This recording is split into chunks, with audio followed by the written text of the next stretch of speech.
Salut à tous, alors c'est Frédéric Delavier. Alors ce soir, je voulais vous faire une petite vidéo pour vous parler d'une des lois majeures de la réussite et pour vous expliquer que ce qui s'applique au règne biologique s'applique aussi à l'économie des structures humaines, des structures économiques, des structures sociales, et que la réussite d'un organisme, qu'il soit biologique ou qu'il soit économique, est tout le temps basé sur les mêmes lois de prédation et de récupération énergétique.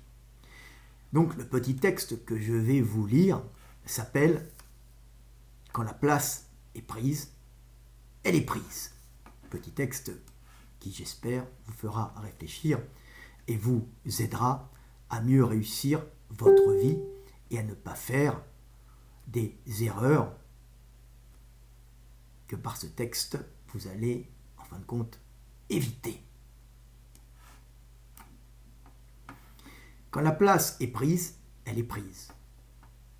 Les évolutions des structures biologiques, sociales et économiques se font toujours pour conquérir ou conserver des territoires ou des niches écologiques ou économiques apportant de l'énergie. Quand le territoire est conquis par un organisme biologique ou économique, il est très difficile pour un autre organisme de s'imposer face à une concurrence déjà adaptée. Ainsi, un territoire conquis laisse peu de chance à une autre espèce ou à une autre structure économique de s'y imposer. C'est pour cela que si tu décides de monter une affaire, d'entreprendre un business, il vaut mieux exploiter un territoire vierge qu'essayer de t'imposer sur un marché déjà saturé.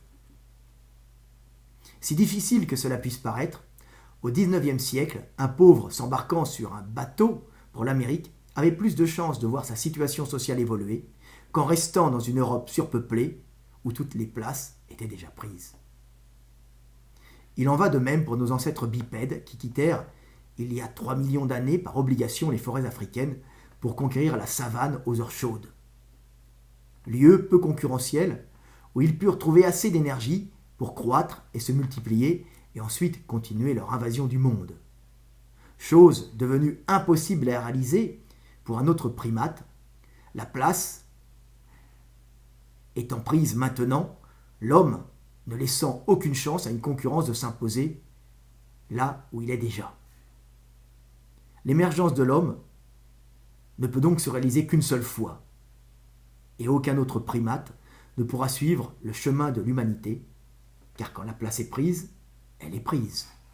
Voilà, petite vidéo pour vous expliquer qu'il vaut mieux aller chasser sur des territoires vierges, où vous aurez peu de concurrence avec d'autres prédateurs, que d'aller dans une compétition affronter un lieu où il y a une surpopulation de prédateurs. La concurrence sera rude et vous aurez peu de chances de vous en sortir. Car dans des lieux où la concurrence est importante, seuls ceux qui sont déjà puissants et riches de naissance peuvent en général s'imposer parmi les autres concurrents.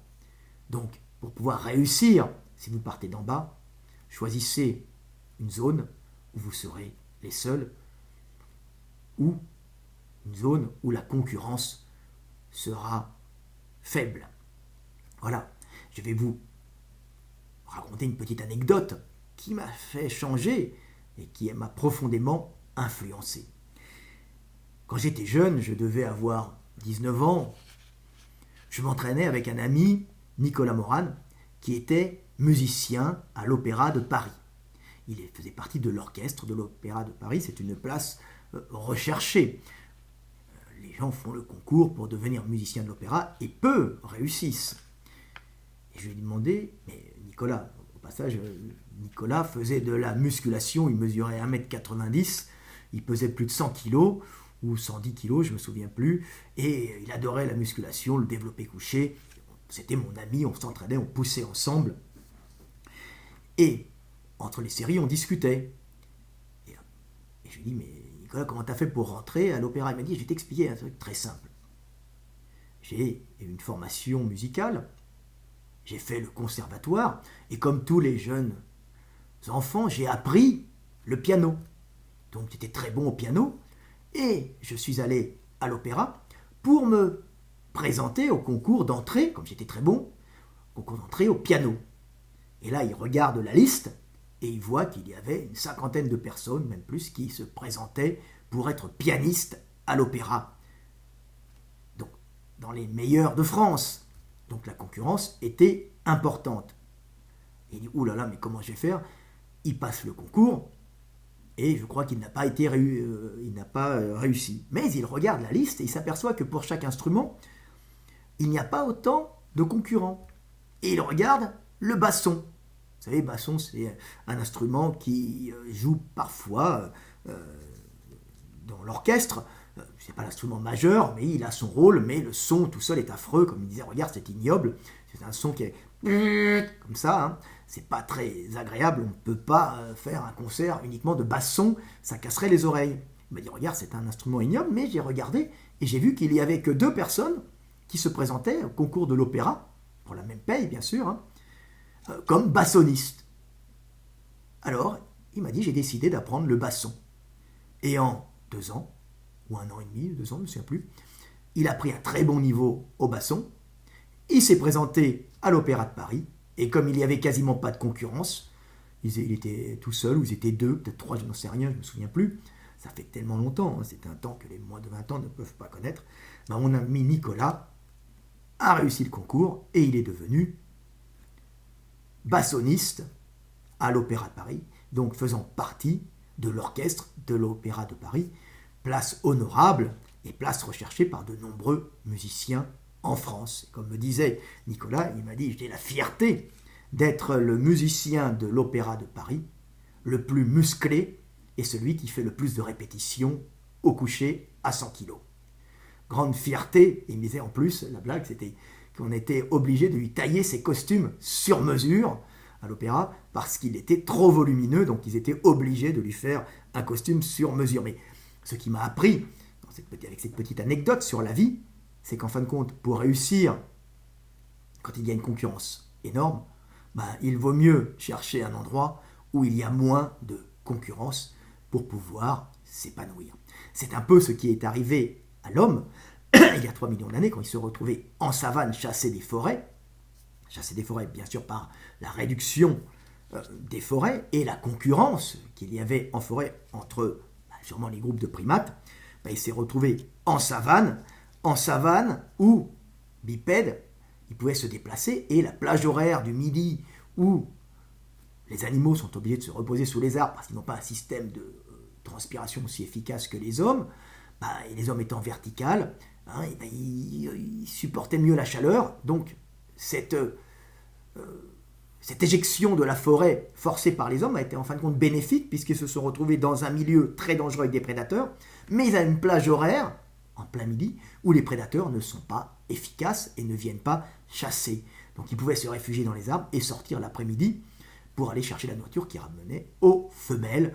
Donc, plage horaire, il a trouvé son lieu, son paradis économique, en pouvant utiliser la savane en après-midi, lieu qui n'était beaucoup moins dangereux que la savane quand le soleil commence à se coucher ou quand le soleil commence à se lever. Donc, on arrive dans un même système économique, en fin de compte, se retrouver dans une zone où il y a quand même à manger, puisqu'il pouvait aller chercher des charognes fraîches et faire fuir les prédateurs qui se reposaient à l'ombre près de leurs charognes, les agresser, en évitant les gros prédateurs qui pouvaient tourner le soir, en début de soirée ou en matinée ou même la nuit. Et donc ils avaient trouvé la plage horaire qui les permettait de vivre, de survivre et de croître et de se multiplier. Ainsi, le fait d'être peu nombreux sur une surface et sur une planification temporelle et spatiale, économique, leur permet de survivre. Donc c'est pour comprendre qu'en fin de compte, pour réussir dans la vie, il faut essayer de trouver un endroit où vous serez les les premiers à rentrer et les premiers à vous gaver et les premiers à créer votre propre empire, votre propre structure que vous détaillerez après pour la solidifier et ainsi réussir dans l'existence. Comme dit, créer un produit nouveau, ça demande de l'imagination, mais si vous arrivez à le créer, alors un produit intellectuel, un produit artistique, un produit commercial bien sûr, si vous arrivez à le créer, eh bien vous aurez toutes les chances de vous en sortir. Bien sûr, si vous voulez concurrencer Coca ou Pepsi, ben vous allez avoir affaire à deux géants des sodas qui, bien sûr, ne vous laisseront aucune chance de réussir votre existence et de réussir votre projet de prédation, de récupération calorique, basé bien sûr sur l'échange, puisque le commerce n'est pas que du vol, c'est aussi de l'échange, bien qu'Hermès soit le dieu des voleurs et le dieu des marchands en même temps. Donc c'est très intéressant de comprendre que ces phénomènes biologiques se retrouvent dans la sphère économique des sociétés humaines et que l'important, si vous êtes pauvre, ben c'est d'essayer, pour réussir, de trouver une niche écologique, une niche économique, c'est la même chose, où il n'y a personne et ainsi vous pourrez réussir, en tout cas où il y a peu de concurrence. Parce que si vous voulez, je le dis encore, réussir dans un endroit très concurrentiel, il faut être déjà né riche et déjà être né puissant, et que cette réussite que vous allez faire dans ce milieu très concurrentiel, en fin de compte, ne sera pour vous pas une si grosse perte économique si vous ratez, parce que l'énergie que vous mettrez à essayer d'éliminer des puissants ne vous mettra pas à genoux parce que vous êtes déjà extrêmement puissant. Seuls les riches et les puissants peuvent s'imposer dans un milieu déjà saturé.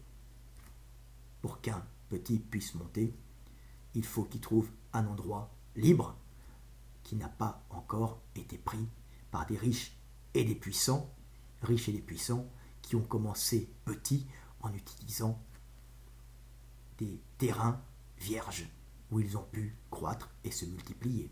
C'est la loi de la nature, c'est la loi biologique, c'est la loi économique de la réussite. Paix sur terre, mes amis, faites de votre mieux pour réussir votre existence et comprenez que la biologie, l'économie sont deux choses similaires et appartiennent à la même structure, à la même façon de fonctionner. La vie, l'économie faisant partie de la vie, c'est toujours prendre l'énergie pour rester en vie, l'accumuler et la conserver pour rester en vie, et échanger pour pouvoir se relier aux autres, progresser et continuer à vivre. Le problème des grosses structures, quand elles ont grossi en partant de rien, c'est souvent qu'elles se ramollissent parce qu'elles n'ont plus la niaque, elles n'ont plus cette force qui les pousse à survivre, cette obligation de vouloir réussir, puisqu'elles ont déjà tout. Elles se ramollissent et se font souvent remplacer. C'est la seconde étape, mais vous qui m'écoutez, vous voulez réussir, donc vous avez l'énergie en vous, et ce n'est pas le ramollissement qui vous guette, c'est surtout le fait de vous tromper de voie et d'affronter des puissants qui vous écraseront. Contournez les puissants et trouvez un lieu où vous pourrez vous épanouir sans vous faire écraser et ainsi devenir puissant. C'était Fred Delavier, à bientôt.